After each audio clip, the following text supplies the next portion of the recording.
we're going to dive in, and we'll both be keeping our eyes on the chat. Let's see, we should be pinned here. I think I'm all good. The last time I recorded this, I totally messed it up. So just wanted to make sure that we're a little bit better here.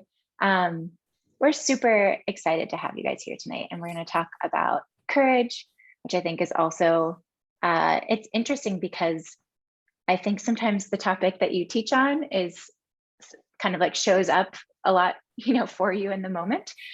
So I will just say, maybe I'll just, I'm really excited about this, and I'm feeling like super nervous today about it too. So I'm showing up in my own courage just to share this with you guys.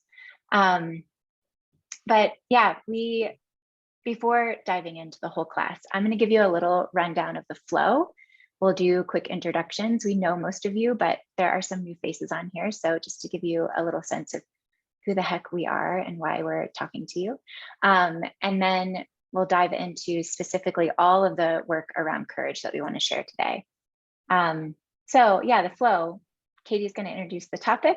We'll do a quick grounding, really just to help us release the day before and anchor into what we're going to talk about today. Then we're going to teach on the 6 types of courage, which we've sort of grouped them under these 3 key pillars of what it's like to live and walk from the heart path.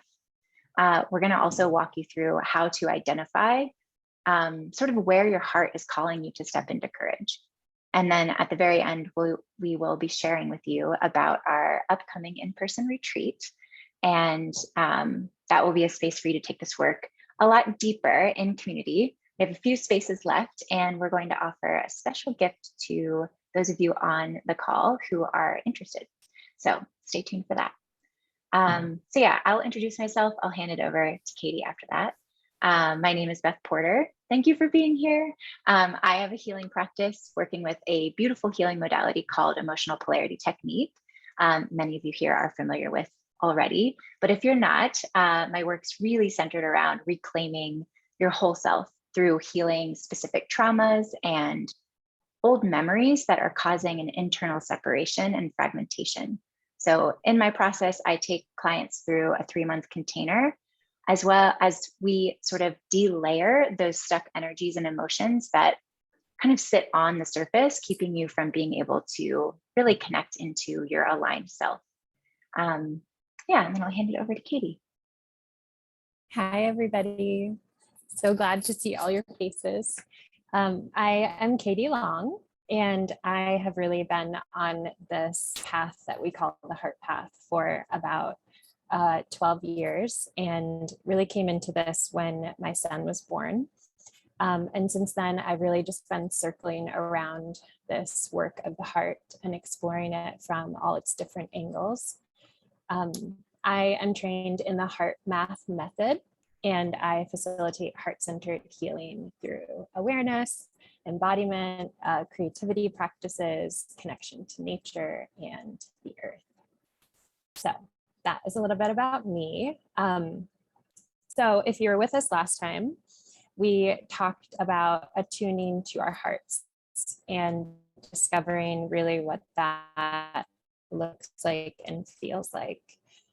We did a practice where we welcomed our heart forward and learned to tap into the language of our heart, what it sounds like. If you missed it and you'd like the replay, just let either one of us know and we'll send you a link. So tonight, like Beth said, we're going to talk about courage. Same as you were saying, Beth, like we are really kind of being initiated in this concept right now ourselves. Talking about this recently, we've really had, both of us, like a lot of like, whoa, like really being able to point out for each other where each of us are in this path. And yeah, like how courage really plays a major role in walking the heart path. So courage is one of those aspects of life that calls us into action, right? So physically into action. Sometimes it can feel really uncomfortable. But we believe courage really deeply fortifies our hearts and builds our self-trust.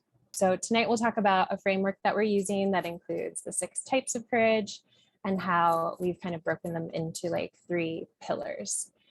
But first, Beth is going to lead us through a little bit of grounding to help us arrive here. Yeah, and I think I just want to add on to that, again, from last class, we talked about attuning to our hearts, and sort of that action feels a little bit more on the feminine side, and that sort of receptive, softening, connecting inward, and how this sort of action or courage requires this more masculine outward expression, outward action. So just kind of keeping that in mind as we're going through this work. But yeah, so to ground, and I can already tell might have some noise in the background, so we'll try to just allow that to be there if you're hearing it from my end. But we're just going to do a very, very quick grounding. I'm going to have you just, if you're able to put your feet on the ground, please do that. If you're not, just make sure your legs are uncrossed. So if you're lying down in a bed or something like that, which I think I can tell from a few of you. And what I'm going to have you do is just put your palms on either side of your head. Let me move this. Yeah. And we're going to take 6 deep breaths in our nose and out the mouth. And as you breathe in, you're just going to squeeze your head a little bit. And on the breath out, you can release. And yeah, we'll just do this together. So go ahead and start breathing.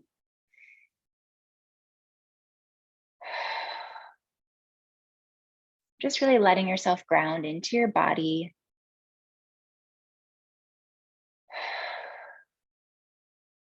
Meeting yourself where you are right now. And just releasing what your day was before now.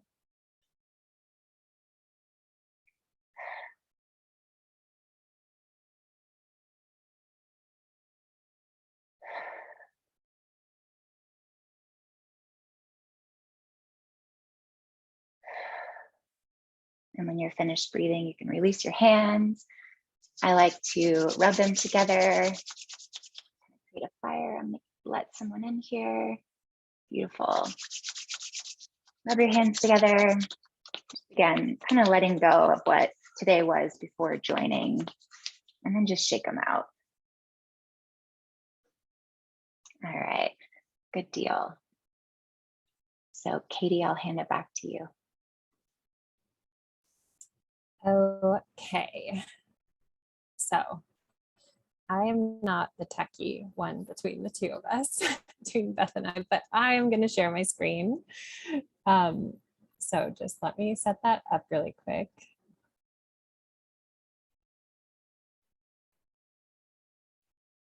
Okay.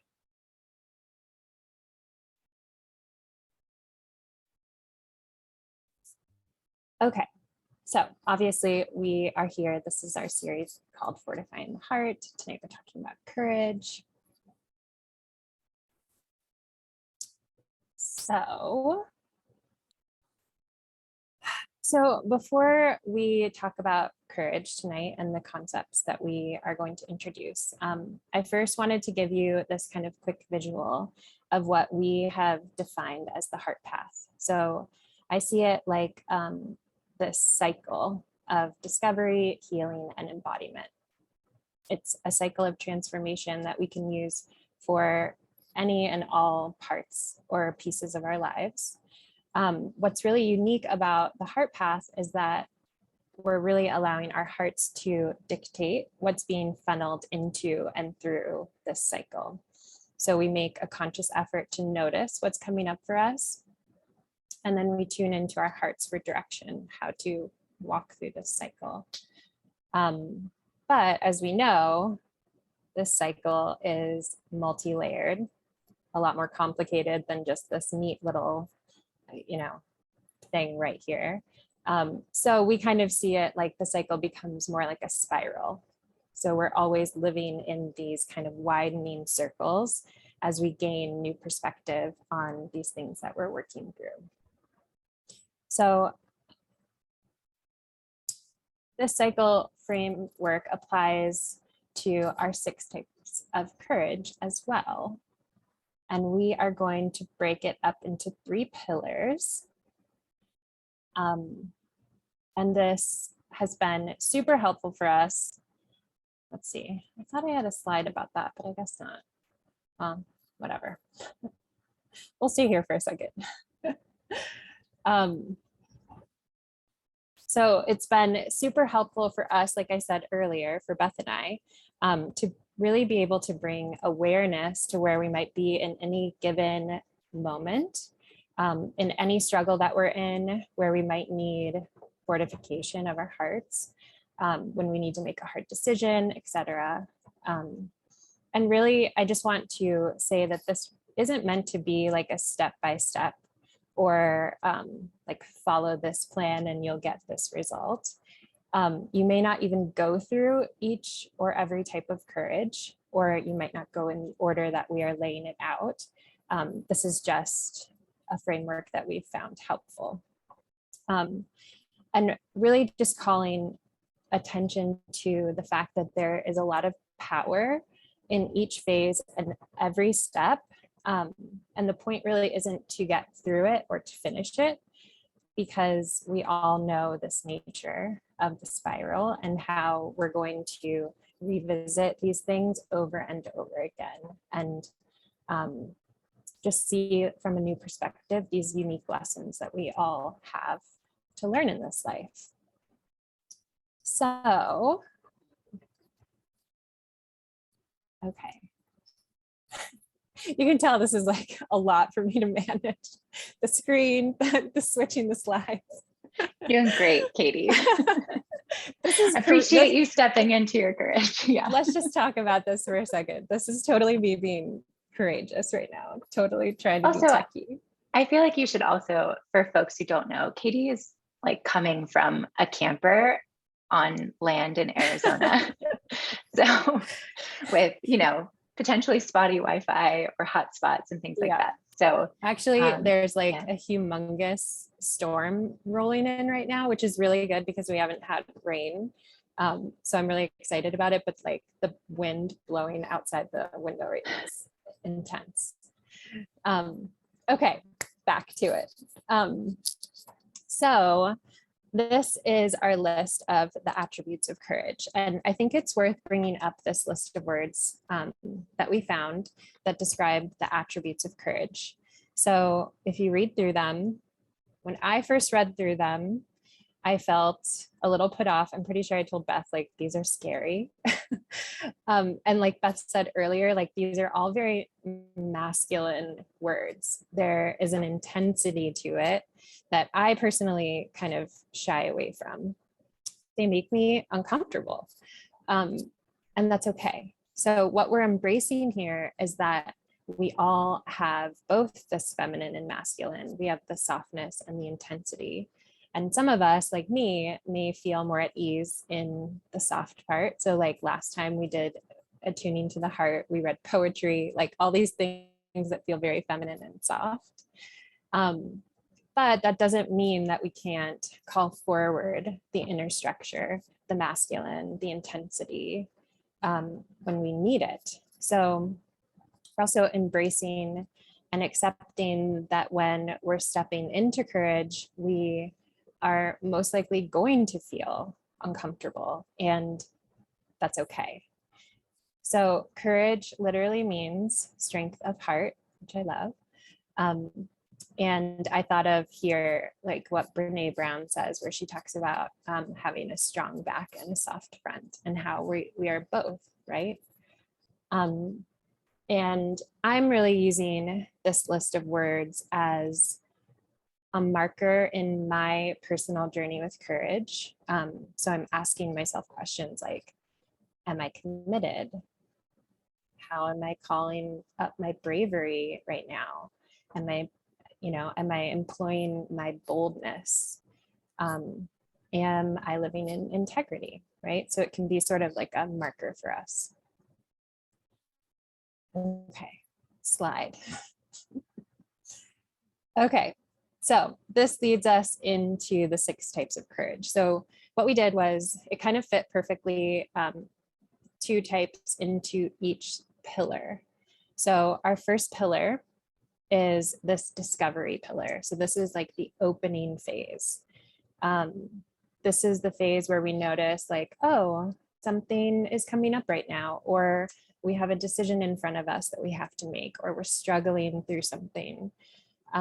This is where we enter the cycle. So the first type of courage that we have here is moral courage. And this is where we identify our personal integrity. What is right for us? What's wrong for us? It feels like there is like a dilemma here. And moral courage really involves doing the right thing, even when it feels uncomfortable or unpopular to the people around you. This is the point where we break from the groupthink, from any religious institutions that have put structure around us, from family structures that feel outdated, from social codes, any sort of dogma, these sorts of things. We start to question these things. And the kind of the phrase that I love about moral courage is how it's the bridge between talking about your personal values and actually implementing them. So it's like it's the gap between that place. You are aware of it, you talk about it, and then there's this gap before you are actually implementing it. And then the hard part about moral courage is, it can be really scary to break from like the tribe think, to even explore the ideas of going against what you've been taught or conditioned into. So that is moral courage. So then the other part of this discovery and opening phase is emotional courage. And this is where we really tune into our hearts. So we open up to feeling the full spectrum of emotions. They might feel pleasant or unpleasant. And the key is we're not attaching to them. So we're allowing them to kind of flow in and out. These emotions that are coming up aren't necessarily our answers or like what we're supposed to do next, but they are just the energy moving through us. This is really where our hearts start to just crack open. So this is the opening part. We let ourselves really explore and feel what it would be like to do this, or to enter into this, or to say this, or whatever it is. And we kind of are allowing ourselves to be taken on that emotional roller coaster, where our only job is to really sit with ourselves and have grace for ourselves and allow it all to move through us. And then in this part too, we're also challenged to really stay open to what's around us and seeing other people and how they are maybe living in alignment, or maybe we open up to finding a teacher, or we reach out to our trusted friends, or we talk to our partners. This is really the beginning of the exploration into implementing what we have identified in our moral courage. So my example here, this is kind of a funny thing because Beth and I, when we were talking about this the other day, we were trying to like place each other in our current like struggles, place each other in this spiral. And I told her what hers was. And I was like, you have to share it. And she was like, I'm not sharing it. And then she told me what mine was. And I was like, I'm not sharing that. But we both decided to just like share a little bit. So my example, because I am like in this place of emotional courage, is, I've really been a person who I'm like, I have all sorts of air in my chart. So I'm like really good in the head space. Obviously now I'm like really centering in the heart space, but I have trouble in the body realm. Embodiment has always been really hard for me. I've been really disconnected from my body. But there is this teacher that I've been following for a really long time who does like a feminine embodiment method. It's very like outside of the realm of anything I would ever feel comfortable doing. But for whatever reason, it's like coming up really strong right now. And so I've been, kind of opening to this, like really like going through this, these types of courage. So like the moral courage part was me saying, I know that I want to be embodied, I know that is, even though maybe I was not brought up that way, I know that's part of my wholeness. And so my Hello? emotional courage. Oh, is there somebody there? Hello? Oh, did you hear No. that, Beth? Yeah, I think somebody was unmuted, but we're taken care of now. Sorry. Oh, okay. So then I went through the emotional roller coaster of like, I'm doing this. I can't do this. No way, I'm not doing this. I'm so terrified. And just really feeling it all and like allowing myself that time to just like go through all of it. And I actually just signed up with her a couple of days ago. So I'm like stepping out of this first bubble into what Beth is going to talk about next. So, you ready, Beth? Yeah, I will dive in. And it's interesting because, yeah, as we were putting this together, the space that you were in was still the very unknown space of, I think you just made the decision like yesterday or the day before or something. So it was really just this idea of, what do I do? And how can I just hold myself? I feel like what you did so well was really allowing yourself to stay in that emotional courage space until you felt ready for that next step. I think sometimes when we are dealing with something that's tricky or something that we want to grow in, we want to just kind of like keep things moving and make sure that we're seeing progress all the time. And I think it's not really about speed or, consistently seeing outward sort of results, but more really about like honoring each step, as you're led to be honoring it, if that makes sense. So so the next pillar that I will bring into this awareness space is around healing and repatterning. So kind of thinking about now we're taking our awareness and openness from that first pillar into the next step to really initiate internal change.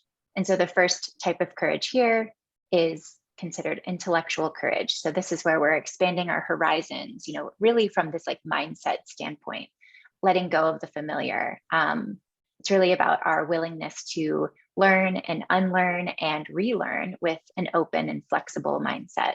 So what I see here is this willingness to not be correct all the time or to not have it all together, a willingness to just be flat out wrong and make mistakes along the way. So for me, this has been a lot around reframing my narrative around needing to be the one who knows things, especially someone who presents, ideas and concepts as a teacher or a guide or a healer, really letting go of this need to know it all and have it perfect in order for me to feel safe to then be able to show up, but really just taking this posture of curiosity, and having, I used to call myself, what did I call myself? The CLO of my business, which was the Chief Learning Officer, like as a way to remind myself that this really isn't about, there's no like destination of trying to understand something to the point that you are correct and dogmatic about it, but more from that space of I'm here willing to learn all the time in life, regardless of what role I'm playing in what relationship, whatever relationship I'm in. I also see this as sort of helping to strengthen our critical thinking systems. So again, kind of going back into that idea of unlearning things that we thought were just true because we grew up learning those things, and allowing our minds to have that openness and playfulness and curiosity and flexibility to critically think about something and see things from multiple sides. And again, just being willing to be able to redefine and understand what is true for you. So the next, spiritual courage sort of comes next. Again, we're not really suggesting that this is a step-by-step, but more that within this bucket or this pillar of healing and repatterning, this is where these are the two pieces of courage that kind of jump in. So the spiritual courage space being really around like facing your pain and your wounding with a sense of faith. So this trust that you're supported by some kind of higher energy, higher power. This could be God, your higher self, source, divine, whatever really resonates with you, that is that essence that connects all of us. The transformation that really occurs in spiritual courage is that it helps us to live with more purpose and meaning through your heart-centered approach toward life, but really like all of life, not just, yourself. This area really moves us beyond religion, beyond indoctrinated systems. This is really about your own quest and your own relationship to source and God. And really seeing this as like a deep healing level, like where you're challenged to shift belief systems that maybe have been in your family lineage for a long time, truly like letting go of old paradigms and old worlds, ways of operating. And really just healing things that may have been passed down generation to generation that just seem to you as, true. But again, going through the other types of courage that we mentioned, that Katy was talking about, once you have this like awareness and understanding that things might not be as they seemed, a deeper step would be stepping into this spiritual courage. Kind of going into this bucket really can feel disorienting. Being in this stage can be filled with a sense of like a void space. A lot of people talk about that, filled with like murkiness, while you're facing off with darker parts of yourself and your shadow and things like that. I also think that this space requires a pretty high level of self-responsibility. I think within each of these types of courage, there's obviously different octaves and levels of maturity with which we relate to them. But here I see self-responsibility coming forward really strongly. On one hand, having that willingness to take accountability and responsibility for your own role and how things are presenting in your life. Even if something was done to you, kind of like being able to own the part that you played in that experience, but then also choosing to receive support for the things that you need support for. For example, not trying to like trauma heal by yourself, things like that. So just having a more dialed in, it's kind of like next level healing, basically being in this space. So this area is really where we're often facing our shadows. I think it's kind of one of the, or at least personally, it's been one of the most scary spaces to be in. This is where all the deepest fears come up. The ego is super loud, especially as you're like detaching from, one level of reality and opting for a new level of reality, kind of feeling really ungrounded, like you don't have anything to stand on. And this is where we're really facing the things that we carry within us that are the most dense, in order to be able to transmute it into something lighter. So being in this space can feel really tender and scary and humbling. Often I feel like when I work with people around grief, like losing someone in their life, this space comes up as being an area that we intentionally hold so that we can allow the loss to move on versus continuing to stay within us. So yeah, if you're finding yourself in this space, definitely have a ton of compassion and get the support that you need. So then that would bring us to the last pillar. And I see we have a couple of questions. Let me just check that really quick. Is the heart path considered embodied? I think Julie, expand on that a little bit and we'll make sure that we dive into that, because I just want to make sure I understand the question specifically to what you're asking. And then Karen, honoring each step, and accepting where you are in the moment. There's like no, again, we believe it's a spiral. There's no like end destination with any of these things. And oftentimes you go through one thing that you're working through, it will show up again in another like layer, another octave, where you can then meet it from a whole different resourced perspective to then continue, the evolution. But yeah, so going into the last pillar, so after we've got our awareness happening, and then we've healed and we're repatterning, and now it's time to really take the internal work and show up in life in that way. So how does your outer expression align with your integrity, your sense of, your own personal code of honor? How do you show up from that more healed, evolved place, which doesn't just necessarily automate, especially when you're trying something new or putting on a new belief? So this is where we're taking that real external action, and the expression of the internal work kind of shows up in physical form. So this is where you're actually doing something and having courage in that physical realm, stepping into leadership and just like doing the damn thing in the world. So this is sort of like, what we're doing right now. We talked a lot about this idea of courage, and we're really excited to share it with people. And then here we are actually doing the damn thing. So I'll talk about physical courage first. Here is really feeling the fear, yet choosing to act. And it usually involves being brave in the face of potential, like the risk of physical harm or even death. So this one's a very extreme. And again, we said you might not be touching on all types of courage, but this is really about developing physical strength and resilience and awareness. The way that I see this sort of showing up more in our modern life, because we could imagine, back in the day when we had to go and hunt and gather for food, the physical courage would be like leaving your tribe to go get food and hopefully not getting eaten by an animal or something like that. But now we see it more in probably in smaller ways, or even more, I guess should say, like normalized ways. So for example, like experiencing childbirth, you're choosing to go through that experience, but your body is being tested, at all limits. And there is a risk of damage, and things of that nature. Also, if you felt called to a profession that could put you into danger, so like a police officer, or, being enlisted in a war or something like that. And then on a more like micro scale, for me, I know that I have an exercise regimen of working out at this Pilates studio, and we're on these like really complicated machines.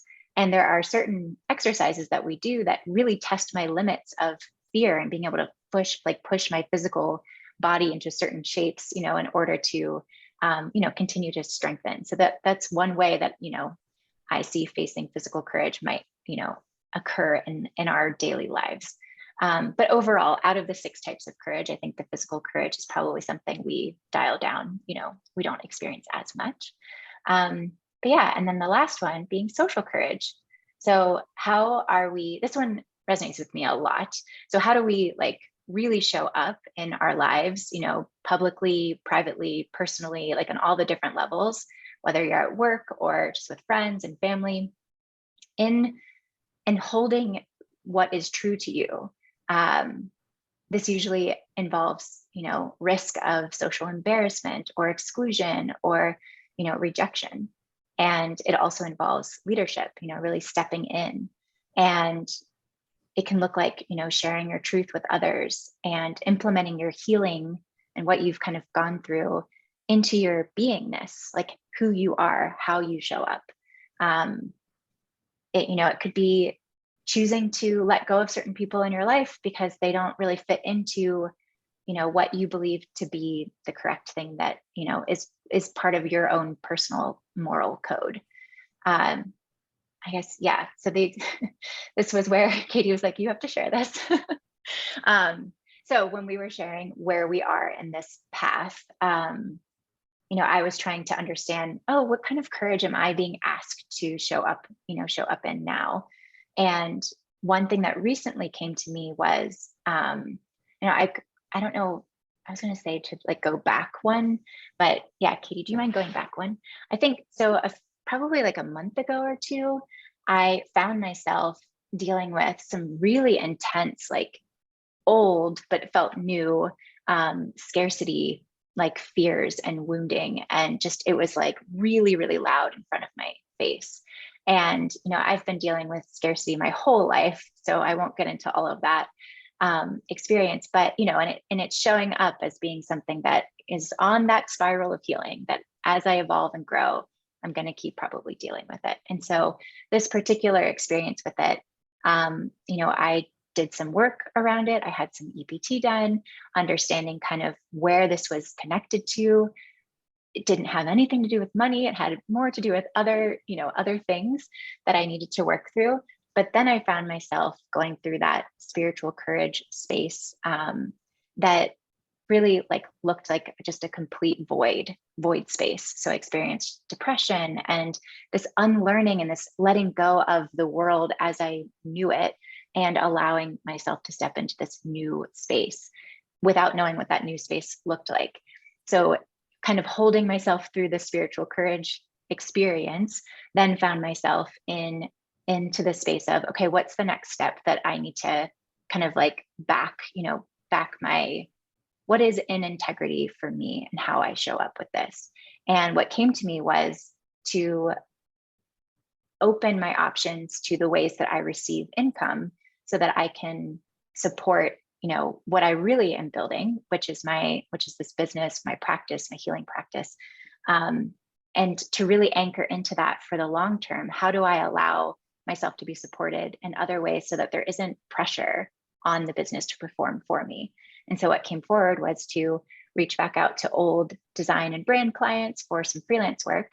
And so then I took that action and, kind of dealt with the ego side of me that was like, if you do this, that means you're not you're not legitimate or something, or you're going backward in time versus forward, really being able to let go of all of that so that I could be available for more that is right in front of me.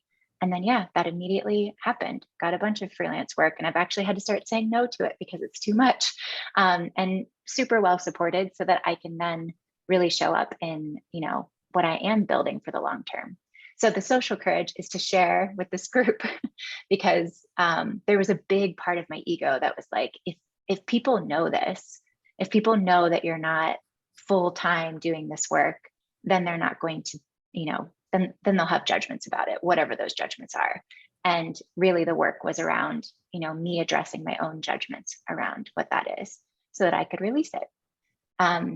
So that's kind of and we're doing great on time. So that's good. That's kind of the flow that we see as just this spiral of, each moment, in each section that you're in, it is really about kind of what we did with the first class, attuning to the heart and asking for direction, connecting with what it feels like to be in the presence of your heart, and then kind of plotting yourself where you might be here and what, allowing that to sort of guide you into your next step.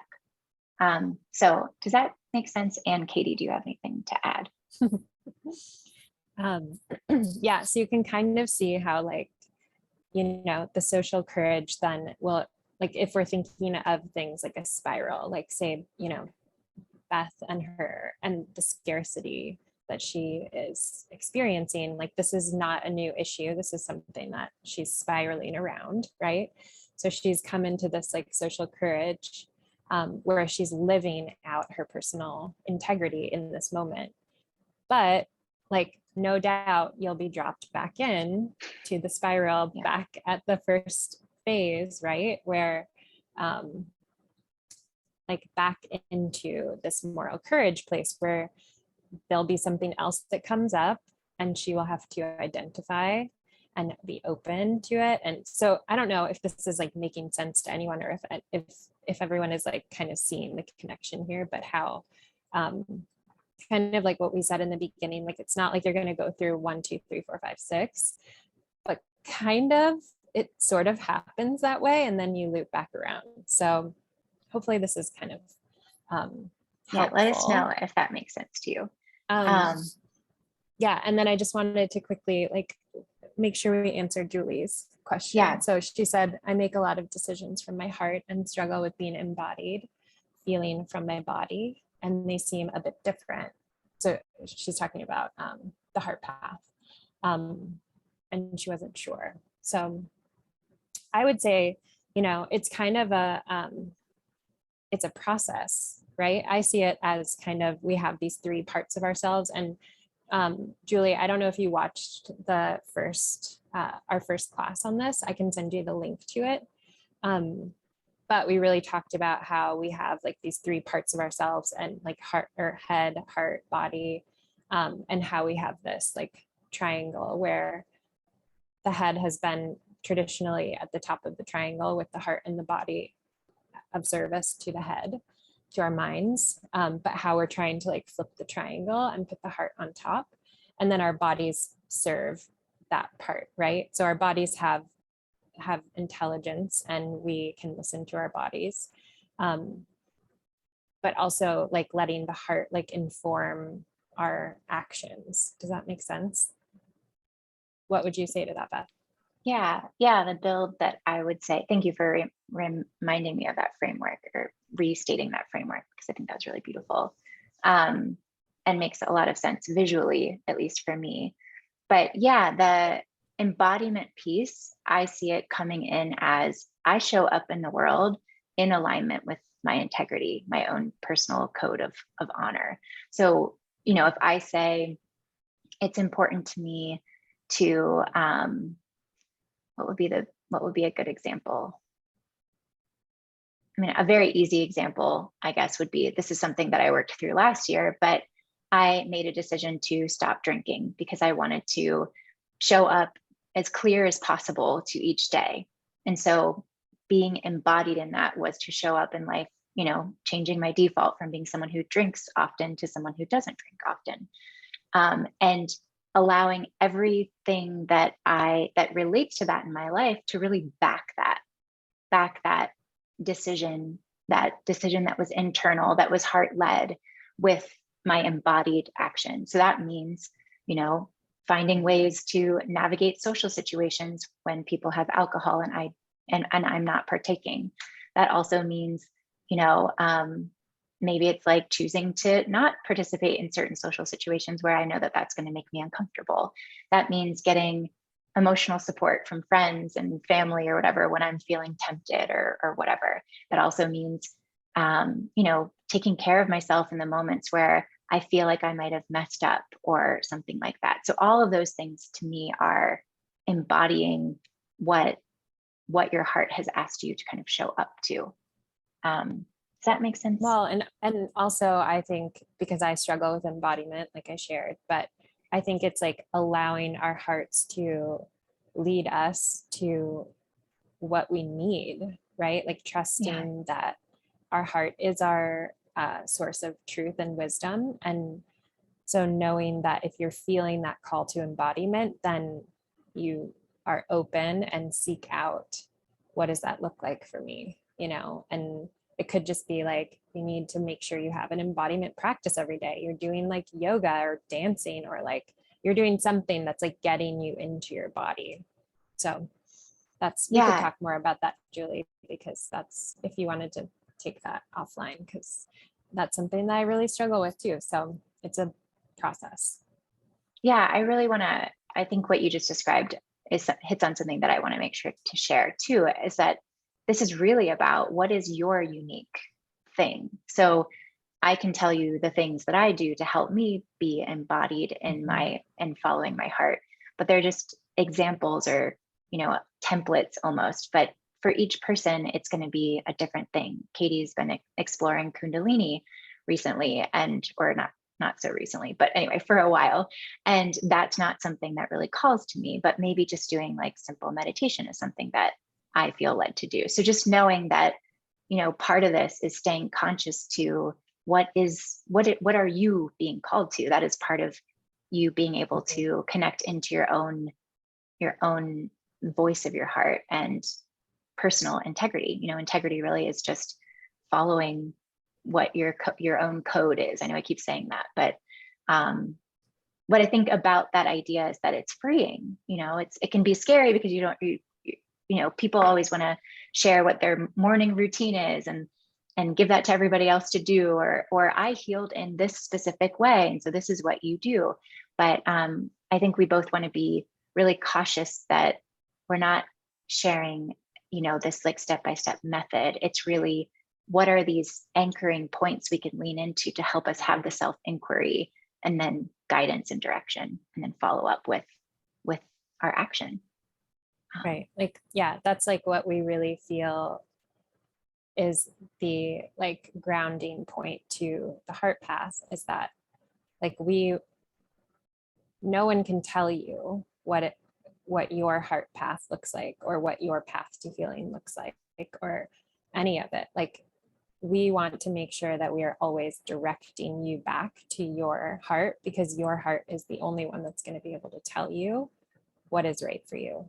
So that's kind of, And the process is trust, like learning to build the trust in it, and it's a little bit of trial and experience. And I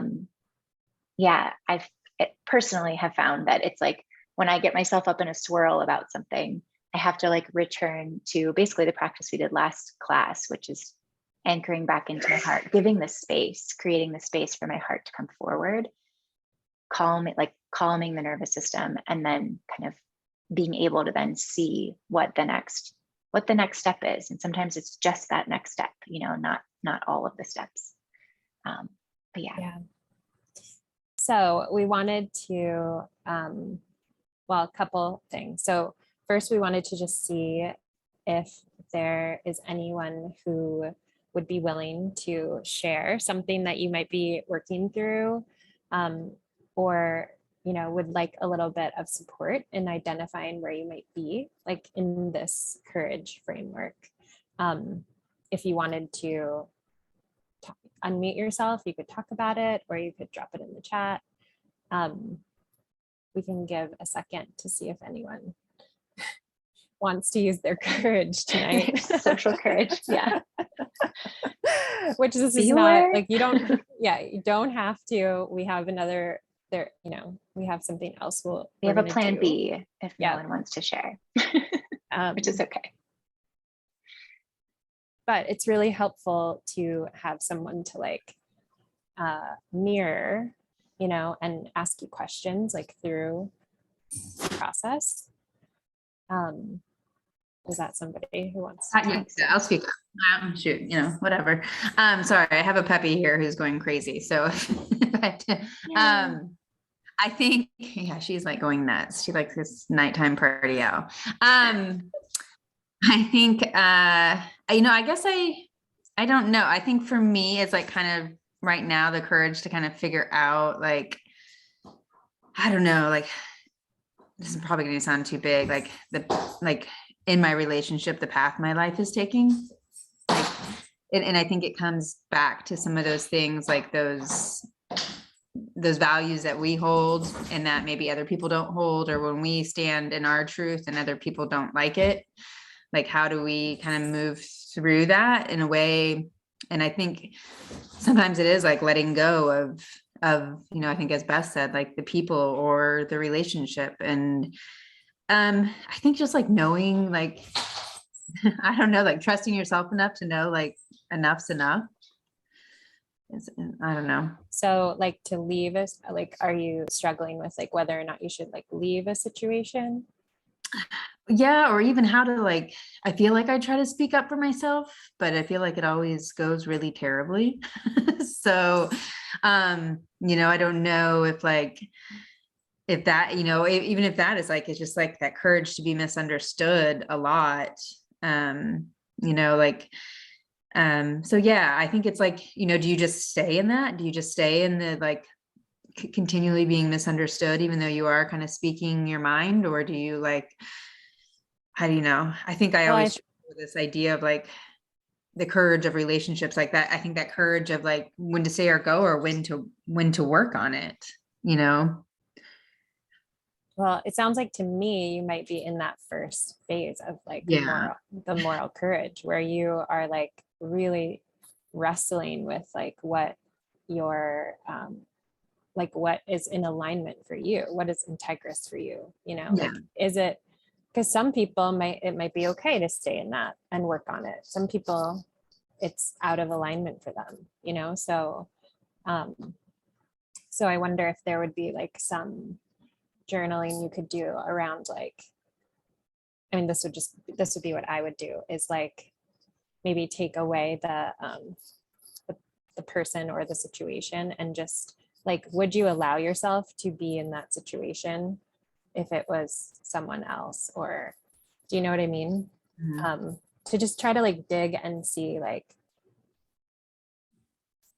would I let myself be in this if it didn't have all these like strings? Or Yeah. And I think that's the part, like sometimes like the courage part comes into, because there are so many strings that then you're like, boom, like, the courage to like pack all your shit and, do all the other things that are like, that are hard, and it's easier to kind of just say like, oh, things will figure themselves out. But Yeah, I think yeah, I would, to build from that, is also, kind of going into that like intellectual courage space of understanding that there are more options than staying or going, and what, yeah, like being open to what do those options look like. So I think what Katie was saying around journaling, if I could remove these sort of strings from the situation, would I allow this? And if I am not willing to allow this, then what is the next step? Does that mean I need to create one specific boundary? And maybe that sometimes looks like an ultimatum, like X needs to happen or else, Y will happen. Again, really going back into what is your own personal need, and being able to see what you need in order to be yourself, basically, in this scenario. So I think what I'm trying to explain is, it doesn't necessarily always have to jump to, like, even if you know that the answer is a no, I wouldn't stay in this situation. If all these strings weren't attached, but I'm not ready to leave yet, then it's asking the heart, what do I need to help me to understand? Like what would need to shift for me to have more information around knowing if I'm ready to leave or not, leave or stay. Does that make sense? Without, obviously we're not getting into specifics here, but Yeah, it makes sense. Yeah. and then you can present, show up in that, back your energy with it. So if you have something that you need, a boundary that needs to be held, hold the boundary, and then reassess, in that experience. I mean, relationship stuff is one of the most difficult things, in my opinion. So I feel it you. takes a lot of courage A lot. to face all the things. And it feels like a lot of refinement. It's like a little step here and then refining, a little step here and then refining. Mhm. Yeah. Yeah. Okay. Thanks. Yeah. Thanks for sharing. Yeah. Thanks. So this can just be like a little bit of homework, if you would like for it to be, where you can just ask yourself, where is your heart calling you to enter into courage? You can try to like place yourself like in whichever pillar you're in, what type of courage you're in, what your next step might be. So that's a little take home. So if there isn't, let me check the chat and see, is there any more questions? Yeah, Karen says that journaling brought her a lot of clarity. Yeah. Journaling is, I feel like, the most underrated tool in the world. Anyway, okay. Yeah. Well, if you just show up to it, usually like shit happens. So if you want to really quick, I don't know if you want to take like a screenshot of this really quick so that you can like have this. We could also send this out to everybody so that you can kind of like have this as a guide. Okay, so you want to talk about the retreat? Yeah. So we'll just stay on for a few more minutes. If you have to hop off, you are welcome. But yeah, we're super psyched. We have a retreat coming up in September, so Labor Day weekend. And well, Katie, I think you were going to say something first and I just jumped ahead. So go Yeah. ahead. Well, okay. So we are offering an in-person weekend where we are really going deep into like this work of the heart. Okay. So we're really super excited about this. It's like coming. So we like the excitement is just building. So what we did tonight and in our last class was give you like a brief introduction, a little taste of what it feels like to step onto the heart path. And for our retreat, we've crafted an offering that takes this work much deeper. So we wanted to really offer like a sacred space to be able to sink in, like outside of our normal, like crazy lives, and really cultivate presence to and with our hearts. And for those of you who may be feeling a little bit of resistance or maybe having trouble connecting to the heart, which is totally normal, we will actually begin some of the work of clearing the emotional buildup that tends to stagnate around our hearts, which is also totally normal. Like everybody has this. Most of us have this like this buildup that is called like a heart wall. And it can be responsible for disconnection that we might feel from our hearts, or from our truth, or from others around us. So we really just wanted to create a space apart to do this in community. Beth, do you want to tell us some more details? Yeah, I didn't know if you're finished. So yeah, I'll jump right back ahead. It's Labor Day weekend, September 1st through 4th. We rented this beautiful space that you're seeing here in Tucson, Arizona, and we have a few spaces left. And we thought that we would offer a special incentive for those of you in this class. If you're interested, we are offering $300 off of the price to the retreat if you sign up by end of day Friday. So shoot us a note if this interests you, and we'll give you all of the details. There's still one private room left and a couple of shared spaces as well. And yeah, in the retreat, we're just really, like Katie said, creating the space to journey through some deep heart healing and both an intimate group setting, but also private work. So we'll be working with you. Each participant gets a private healing session. We also have a really talented sound healer coming, Emily Dukes, who's going to offer heart chakra healing through her vocal toning work. And she's also going to be around offering mini tarot readings and some other fun stuff. And yeah, throughout the retreat, we'll just really be anchoring into holding ritual around the heart. So like what Katie was saying, so that we can feel more comfortable and sort of automate that process of connecting into your heart. And then also stepping into your full expression so that when you reemerge back into your world, you're living more fully as you. We already talked about how it's so powerful to be doing this work in community. And we're super jazzed to finally be able to offer something like this because it's been years in the making. And yeah, I think that's pretty much it. So just reach out if you're interested. Yeah, we have like this beautiful house. It has a pool. We have like beautiful catered food coming. We're going to do like craft mocktails and just all kinds of really like basically all this fun stuff that Beth and I like love to do. We're just going to like do all of it. We're going to do all of it. And also there will be plenty of integration time, so we won't overload you. Right. Promise. It's going to be really, really good. Yeah, it'll be amazing. So yeah, if it speaks to you, just reach out to either of us and we can send you more information and talk about, we have like some payment plans available. There's lots of options. So yeah. What time on Thursday? What was that? Where are we? What time does it start on Thursday?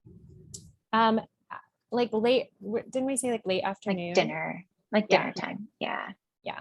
Mm-hmm. Yeah, Okay, so cool. it's like dinner Thursday to like breakfast on Sunday. Okay. Is sort of the time frame. Yeah, we're gonna offer since Monday is Labor Day, and people might be getting later flights out, we're gonna, after we check out of our space, we're gonna offer having like a group, optional group like brunch nearby as well. So yeah, know that. yeah, Yeah. gonna be great. Okay. Cool. So, if there's, oh wait, we have some chat stuff. Okay. Yeah. Oh, thanks, Kylie. Yeah. We can't wait Lauren- either, Lauren. I'm so excited. Lauren, yeah. Woo woo. Okay. Yeah, and cool. Karen said, love how you brought the complexity of healing into thank you, Karen, into manageable flowing containers. Appreciate that. Definitely trying this. Healing is very complex, but also so much power and magic happens when we become present to it and allow it to kind of flow through. So really, really excited. This time around, we didn't send this last time, but we're going to recap with both replays from the first and second. So stay tuned in your email in the next day or so, and we'll get this to you. And yeah, any feedback that you have, we would love to receive from you. Yeah. If everyone has just like one more minute, I just wanted to close us out with a little practice that I've been doing lately. And yeah, it's just really the practice of like blessing myself, blessing those around me. It feels really powerful. So I just wanted to share it really quickly with you. So if you feel comfortable, you can just close your eyes and maybe put one of your hands over your heart. And maybe just take a couple deep breaths. And I'm just going to read this over us.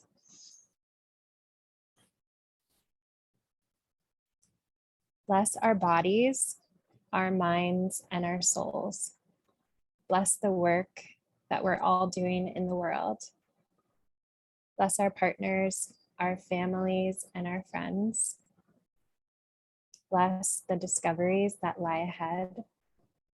Bless our fortitude, our courage, and all our braveries.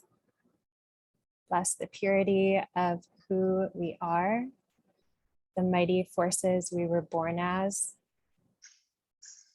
Bless our vulnerable, magnificent hearts. Bless this world of wonder we live in. Bless our simple, beautiful lives. Bless each and every one of the souls here tonight.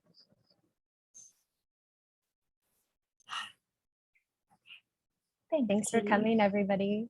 Yeah. So Appreciate it. So good to have all of your energy here. And yeah, we appreciate you. Oh, Lauren's asking where that's from. I just wrote it. From Katie's From poetic me. heart. From me to you. That was beautiful. That Oh, was thank you. Thank you. Well, try it. Try blessing yourself. I love it. Okay. Thanks, Jimena. Oh, All right. thanks, Thank you all guys. for being here. This was so lovely. Make me cry over here. Gee whiz. Okay, well, everyone enjoy your night. Bye. Bye.